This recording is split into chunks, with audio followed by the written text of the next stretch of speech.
Okay, that key light's a little bright, but hi! Welcome to the White Guy Show. I'm Whitey, and I gotta tell you, do I have a treat for you?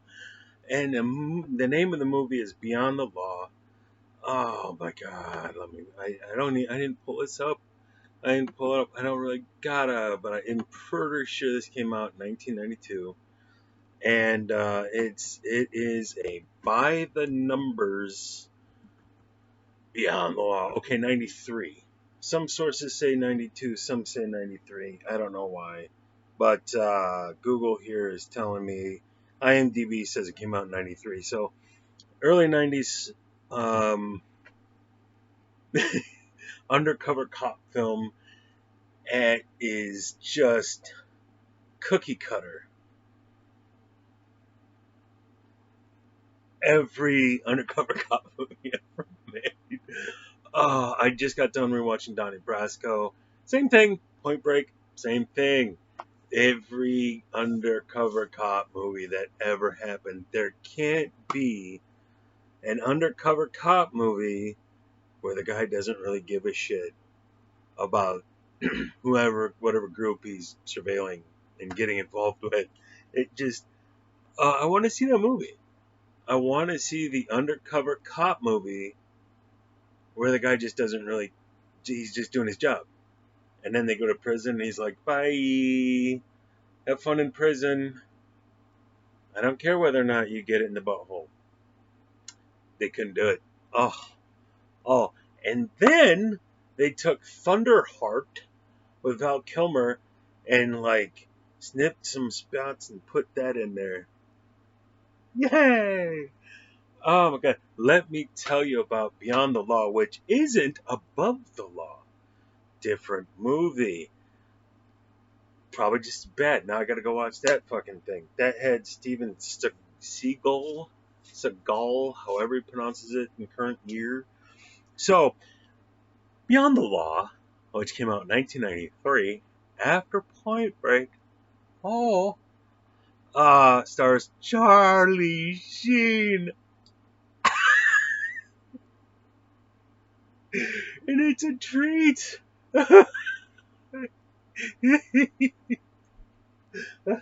here's here's my impression of Charlie Sheen in the movie Beyond the Law. Are you ready?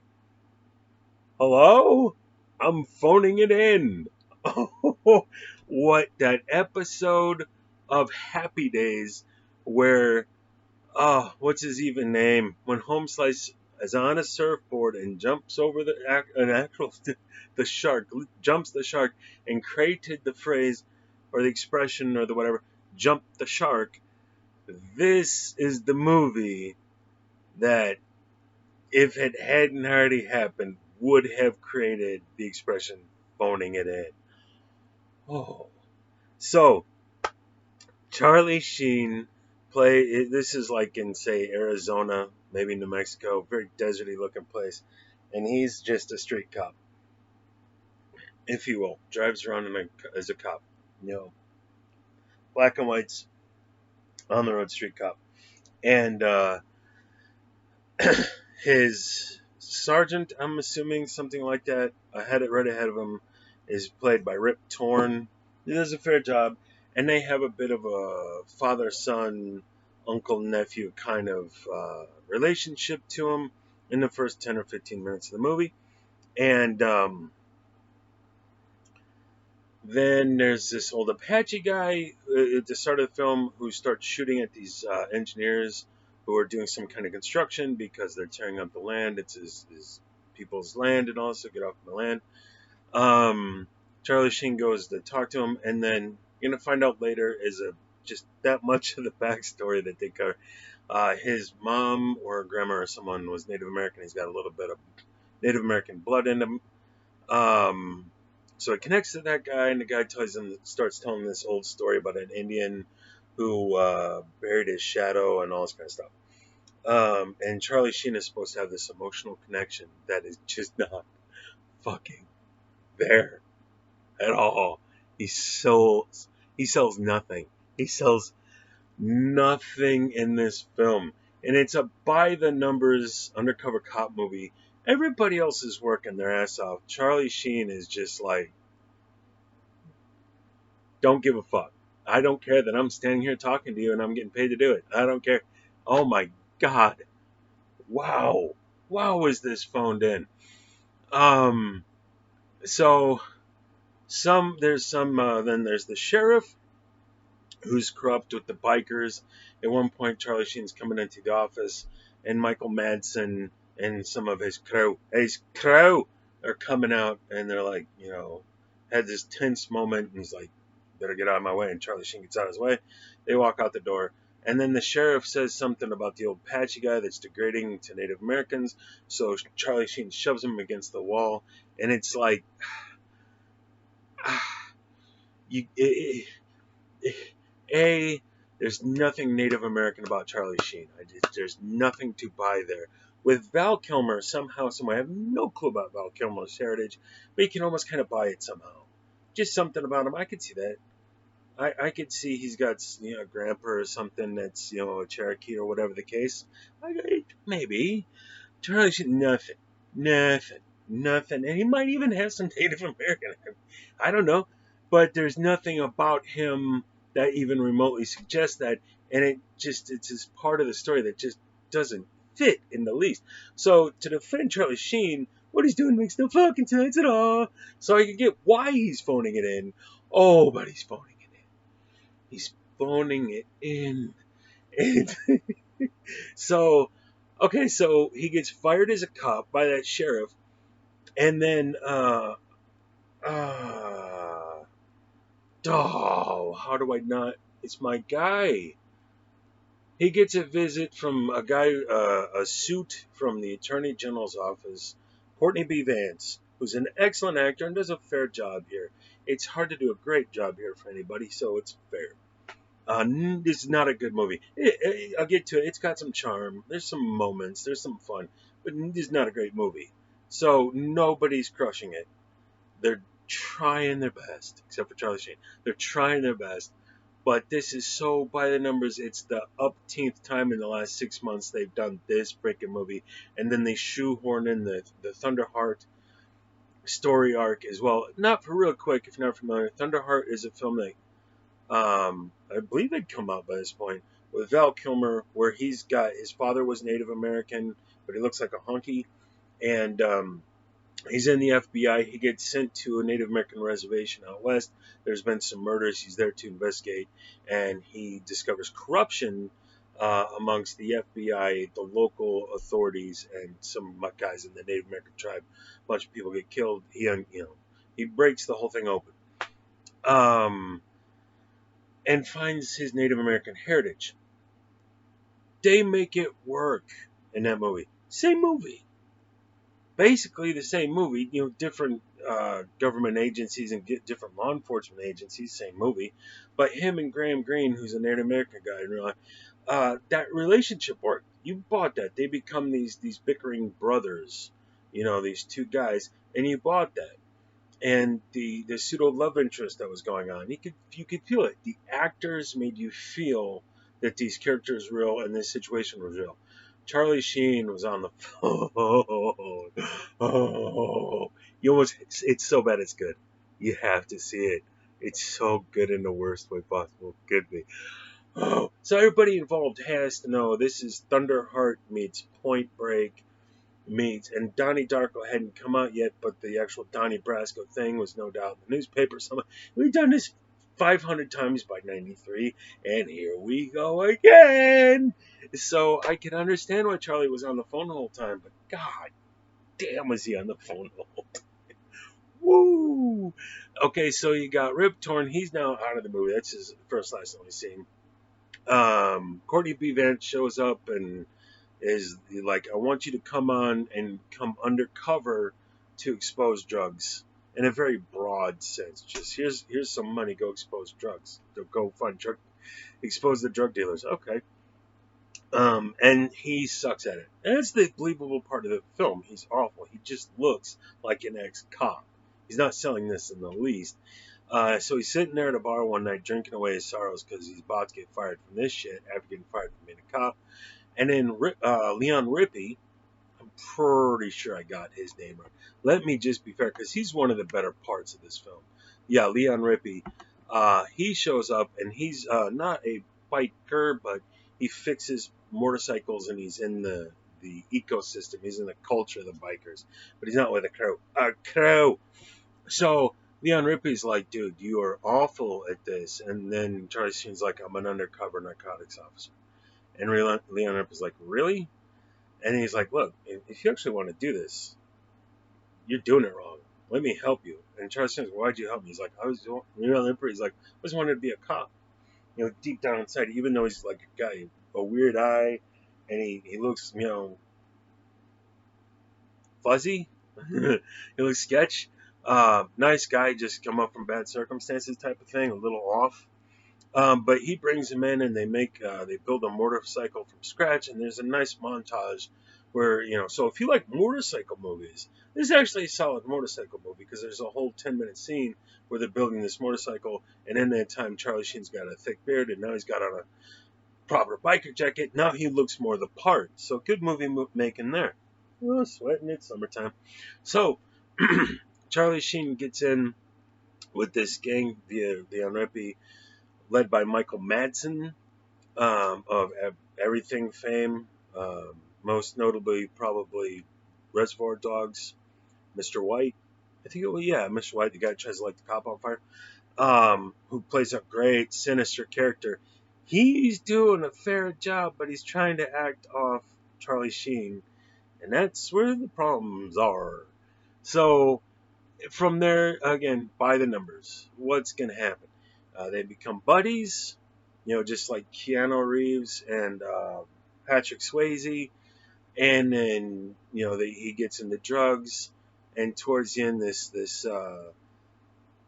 and he meets Linda Fiorentino of Dogma fame, and she's a reporter following the um, biker groups around, taking pictures, jotting notes. And she, when he was a cop, he pulled her over and let her go because all his bikes came out. She recognizes him. She knows he's a cop. Doesn't expose him. They have a little love interest going on there. He phones this in as much as anything else. And then Leon Rippey's got some hilarious bits. He's the cut up. He's the funny guy. Uh, and a bunch of different fights and shoot 'em up happens. And then they all get busted at the end. And straight out of Point Break, straight out of Thunderheart, straight out of Donnie Brasco. Even though that, to their defense, hadn't happened yet, as Charlie Sheen shoots the bad guy, but apparently doesn't kill him, which I thought it did at first. And then the other cops come rushing in, and not Don Cheadle, Courtney B. Vance is like, "It's not over yet," and he's like, "Yeah, it's over." And he starts taking off all his biker gear and walks out into the desert like an Indian with his shirt off, just wanders into the desert. And then Leon Rippey is like, the events you just witnessed actually happened. Names have been changed to protect the innocent. I'm like, oh my god, wrong movie.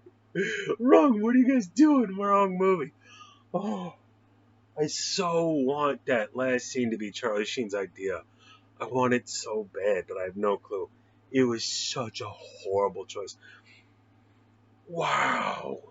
But there's this whole thing where when Charlie Sheen was a kid, he got adopted by his uncle. His uncle didn't like that he was Indian, so his uncle used to beat him. His uncle was a cop, like a motorcycle cop, come home and beat him. And those scenes are really ominous.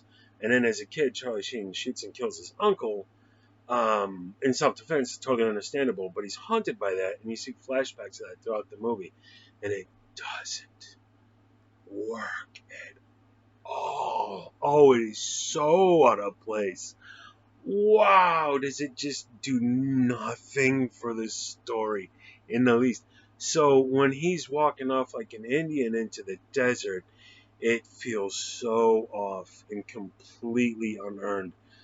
They sold nothing about this movie. Nothing. Some of the biker scenes are cool.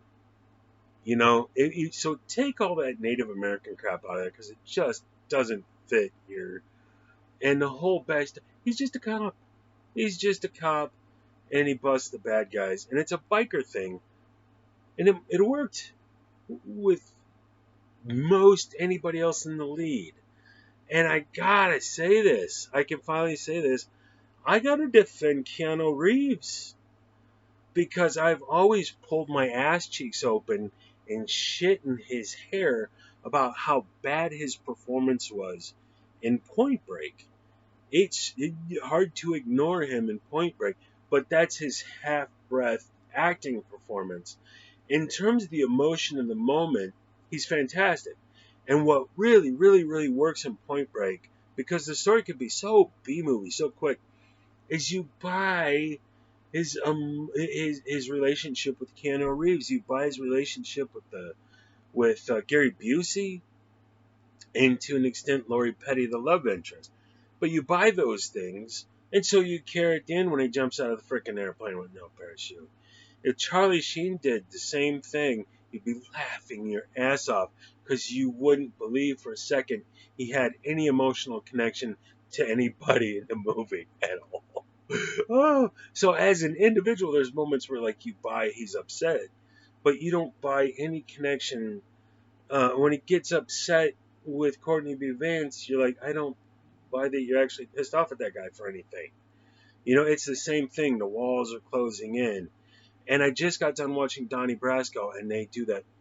It's the same story. It's the same story, except Donnie Brasco was married beforehand. He didn't meet somebody. Other than that, it's the same story. But again, Johnny Depp, fantastic actor. That's probably the best example of one of these.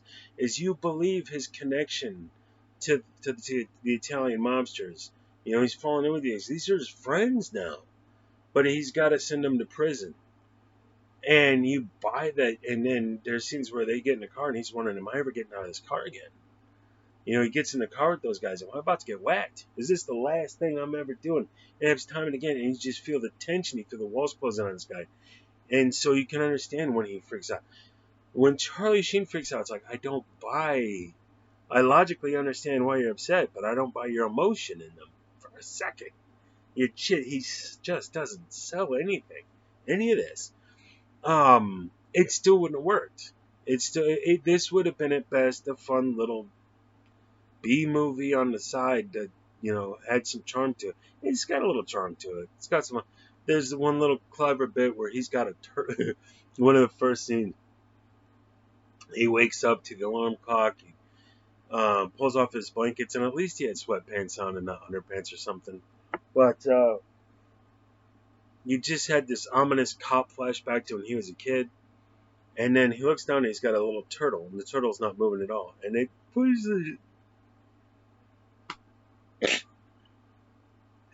does a dramatic push in on the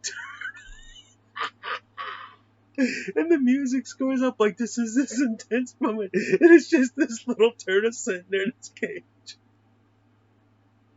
Or like in a fishbowl. Oh my god. Best part of the whole movie. Best part of like 50 movies is this dramatic push in on the turtle. And they cue up the music. Oh, and the turtle's just sitting there. There's nothing happening. It sold nothing. Oh my god. Oh my god. And then there's one scene. There's this bigger biker guy who's a roly-poly named Oatmeal. Which is good. I like that. Oatmeal. And Oatmeal gets in his face, and so Charlie Sheen puts out a gun and puts it into his gut, and Oatmeal's trying to be like, "Oh God, don't shoot me, don't shoot me," and it didn't sell at all. And then he's peeing himself, and then everybody laughs because he peed himself, and that kind of, it's like every movie he's got Charlie Sheen has to constantly prove himself that he's for real. He's for real. You had to prove to me and them that Charlie Sheen's for real. Oh, it worked with Keanu Reeves because he was a fish out of water. It worked with Val Kilmer for Native Americans because he was a fish out of water. They weren't supposed to fit in perfectly. Charlie Sheen, you have to believe Charlie Sheen's a tough biker guy.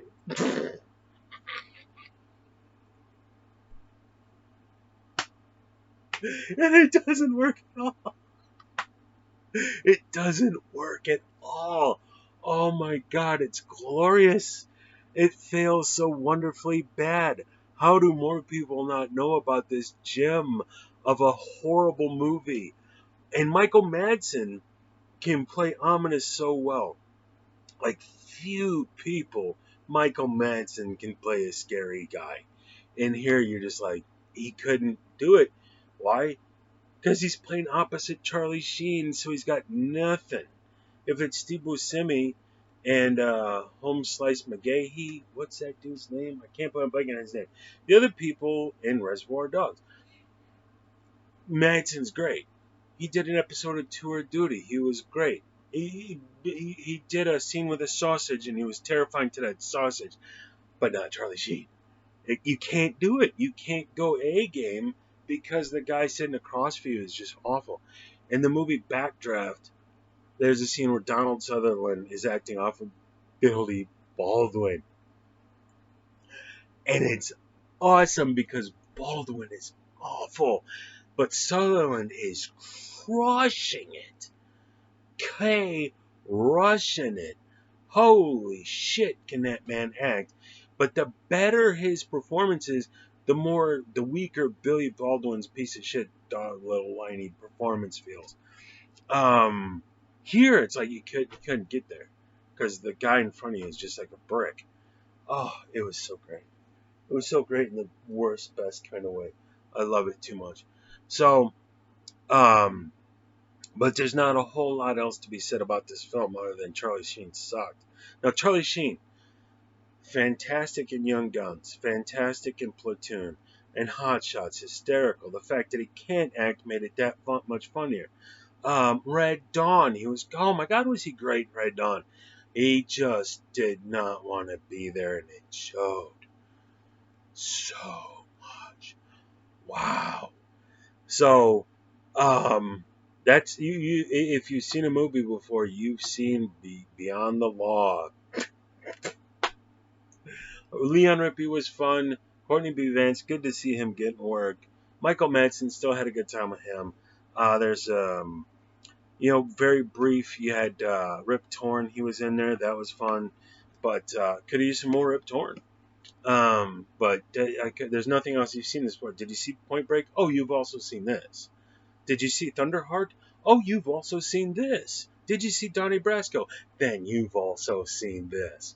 It's the same movie. So I don't need to tell you anything else. It's the exact same movie as everything else. And Charlie Sheen phoned it, the jumping the shark of phoning it in. It was glorious. Glorious. So yeah, Beyond the Law, 1993. Check it out. Don't. This is the Whitey White Guy Show. Thank you for being here. If you're still here paying attention, I love you to tears. Like, subscribe, the notification bell. Pop that bad boy. And there's a link in the description to my PayPal. To my PayPal. If you can throw me a $5, I would love you for it. Whitey White Guy, it's on there for PayPal, and that would help me out because these guys just brokey pooed, and I'm sad face. I'm trying to electrical tape them, but now they don't, and I'm like sad.